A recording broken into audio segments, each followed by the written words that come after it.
Committee द्वारा बढ़ती बेरोजगारी के संबंध में किया प्रदर्शन तथा आगरा जिला अधिकारी को राष्ट्रपति के नाम सौंपा ज्ञापन।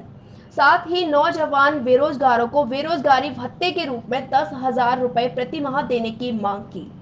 कांग्रेस कमेटी अध्यक्ष देवेंद्र कुमार चिल्लू द्वारा बताया गया, मोदी सरकार द्वारा नोटबंदी, जीएसटी से लेकर लॉकडाउन तक की सारी नीतियां गलत ढंग से देश की जनता के ऊपर थोपी गई हैं, जिसका खामियाजा आज देश की जनता उठा रही है।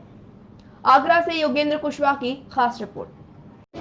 क्यों मना रहे हैं? देखिए, 2014 में जब देश में चुनाव चल रहा था तो मोदी जी ने इस देश की जनता से वायदा किया था कि 2 करोड़ रोजगार हम हर साल देश के युवाओं को देंगे।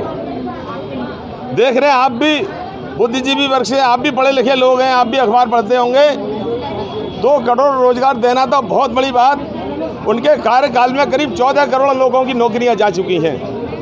कई सरकारी संस्थान बिक चुके हैं। किसी तरह सरकारी BSNL, भारत पेट्रोलियम, तमाम ऐसे संस्थानों के कर्मचारियों को सेवानिवृत्त कर दिया गया है। सरकार 50 साल में राज्य कर्मचारियों को रिटायरमेंट करने की योजना बना रही है, जिससे वो लोग आज टेंशन में आ गए हैं, दहशत में आ गए हैं, उन लोगों के BP बढ़ गए हैं। ये उत्तर प्रदेश की सरकार, योगी जी ने कहा कि जो भर्तियां होगी 5 साल की संविदा पे होगी। 5 साल की संविदा के बाद उनको स्थायीकरण किया जाएगा। 5 साल तक उन कर्मचारियों का इतना उत्पीड़न होगा, चाहे उनसे घर में झाड़ू लगवाया जाए, चाहे घर के बर्तन मंजवाए जाएं, जो भी कुछ करवाना होगा। लेकिन अगर वो नहीं करेंगे तो उनकी संविदा समाप्त हो जाएगी। इन्होंने वायदा किया था, देश में अगर भारतीय जनता पार्टी की सरकार आती है तो विदेशों में काला धन जो इस देश के चोरों का जमा है, उसे 100 दिन में लाकर हम इस देश के 15 लाख रुपया दे के सब गरीबों को पहुंचाने का काम करेंगे। कहाँ गई वो लिस्ट? कहाँ गए वो 100 दिन? जब नोटबंदी लागू हुई तो इन्होंने कहा था, देश की जनता से मैं 50 दिन मांगता हूँ। अगर 50 दिन में व्यवस्था ना सुधरे तो मुझे जिस चौराहे पे फांसी पे लटका देना। GST से छोटे धंधे, उद्योग धंधे, व्यापार बर्बाद कर दिए। कोरोना जब आया, कोई नीति नहीं, कोई नियम नहीं। आधी रात को जैसे कोई भांग खा लेता हो, भांग के नशे में बोल देता हो, आधी रात को उन्होंने घोषणा कर दी, कल से लॉकडाउन की घोषणा की जाती है।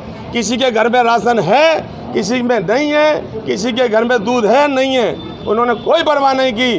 तमाम लोग मर गए, तमाम लोग पैदल चल के मर गए। और सदन में देश के प्रधानमंत्री अपना भाषण देते हैं, हमारे पास कोई डाटा नहीं है कितने लोग मर गए। शर्म आनी चाहिए तुमको, तुम्हारे देश के नागरिक सड़क में मर रहे हैं, आपके पास डाटा नहीं है।